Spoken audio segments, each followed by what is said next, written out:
there, junior creation scientists. We invite you to join us on another amazing Kids on Mission challenge, Foundations of Oceanography.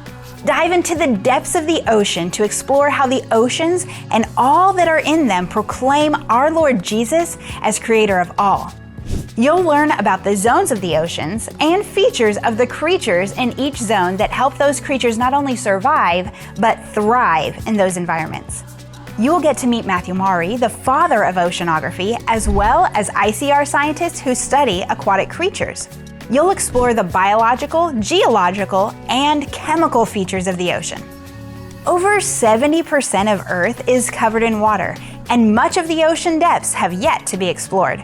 In this challenge, junior creation scientists like you will learn what we do know about ocean features and creatures, and will be inspired to uncover even more mysteries of these watery worlds in the future.